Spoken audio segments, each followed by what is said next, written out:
ಸುಹಾಸ್ ಶೆಟ್ಟಿ ರೀತಿ ಟ್ರೀಟೆಡ್ ಎಂದು Muslim page ಹೆಸರಲ್ಲಿ ಸಂಘ ಪರಿವಾರದ ಬಗ್ಗೆ ಪ್ರಚೋದನಕಾರಿ ಪೋಸ್ಟ್ ಮಾಡಿದ ಪ್ರಕರಣಕ್ಕೆ ಸಂಬಂಧಿಸಿ ಪೊಲೀಸರು ಸ್ವಯಂ ಪ್ರೇರಿತ ಕೇಸು ದಾಖಲಿಸಿ ಆರೋಪಿಗಳಿಗೆ ಶೋಧ ಕಾರ್ಯವನ್ನು ಕೈಗೊಂಡಿದ್ದಾರೆ.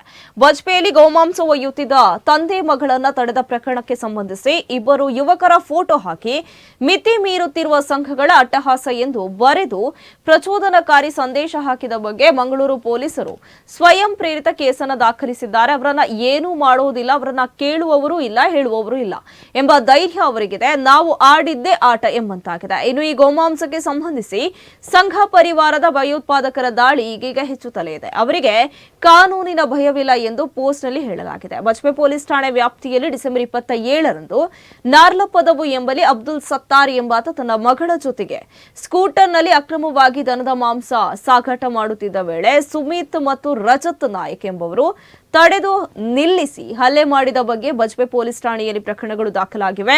ಸದ್ರಿ ಘಟನೆಗೆ ಸಂಬಂಧಿಸಿದಂತೆ ಇನ್ಸ್ಟಾಗ್ರಾಮ್ ಸಾಮಾಜಿಕ ಜಾಲತಾಣದಲ್ಲಿ ಮುಸ್ಲಿಂ ಲೀಡರ್ ಎಂಬ ಹೆಸರಲ್ಲಿ ಪ್ರಚೋದನಕಾರಿ ಸಂದೇಶ ಹಾಕಲಾಗಿದೆ. ಇಬ್ಬರು ಯುವಕರ ಫೋಟೋವನ್ನು ಹಾಕಲಾಗಿದೆ. ಇನ್ನು ಗೋಮಾಂಸ ತಿನ್ನುತ್ತೇವೆ, ಸಂಘಗಳೇ ಏನು ಮಾಡುತ್ತೀರಾ?